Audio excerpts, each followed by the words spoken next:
Pilot আপনার ওই যে চেয়ার সহ আমাদের এরকম টেবিলের মধ্যে জিলাস প্রেশার আছে 100/60 ছিল প্রেশার। ফ্লাইট লেফটেন্যান্ট তৌকির কি যথেষ্ট প্রস্তুত ছিলেন এই ফ্লাইটটি পরিচালনার জন্য?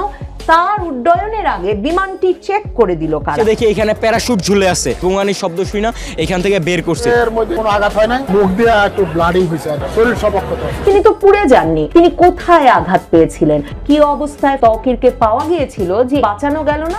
হাসপাতালের ভেতরে মেরে ফেলা হয়েছে পাইলট তৌকির ইসলাম সাগরকে। এবার বেরিয়ে এলো চাঞ্চল্যকর তথ্য।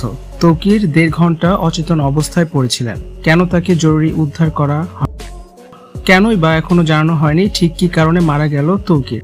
মাইলস্টোনের বিমান বিধ্বস্ত নিয়ে অনেক প্রশ্নই থেকে যায়, কিন্তু তার উত্তর দেবে কে? বিমানটি উড্ডয়ন করার আগে সর্বশেষ কখন এর মেইনটেনেন্স চেক করা হয়েছিল? এর ইঞ্জিন কতটা কার্যকর ছিল?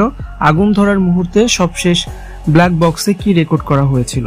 এখনো পাওয়া যায়নি এই প্রশ্নের উত্তর। বিমানটি উড্ডয়ন করার আগে কি ইঞ্জিন চেক করা হয়েছিল? এত বড় দুর্ঘটনা তো এমনি হতে পারে না। সবচেয়ে বড় বিষয়, বিমানটি বিধ্বস্ত হওয়ার আগেই ইজেক্ট করে বিমান থেকে বেরিয়ে গিয়েছিলেন পাইলট। পাইলট তৌকির আগুনে একটুও পড়েননি। সে কার নির্দেশে তখন ইজেক্ট করেছিল? যখন পাইলট বুঝতে পারেন বিমানটি আকাশে ভাসছে না, তখন কেন জনবহুল এলাকা এড়িয়ে ফাঁকা জায়গায় তিনি বিমানটিকে নিয়ে গেলেন না?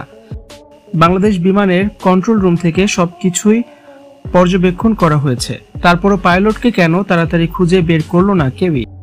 1.5 ঘন্টা একটা তালাবদ্ধ ঘরের মধ্যে আটকা ছিল পাইলট তৌকির ইসলাম সাগর। তার সে সময়ও সে জীবিত ছিল, তার পালস ছিল, তার প্রেশারও ছিল স্বাভাবিক। তবে সিএমএইচ হাসপাতালে নেয়ার পরপরই সে মারা যায়।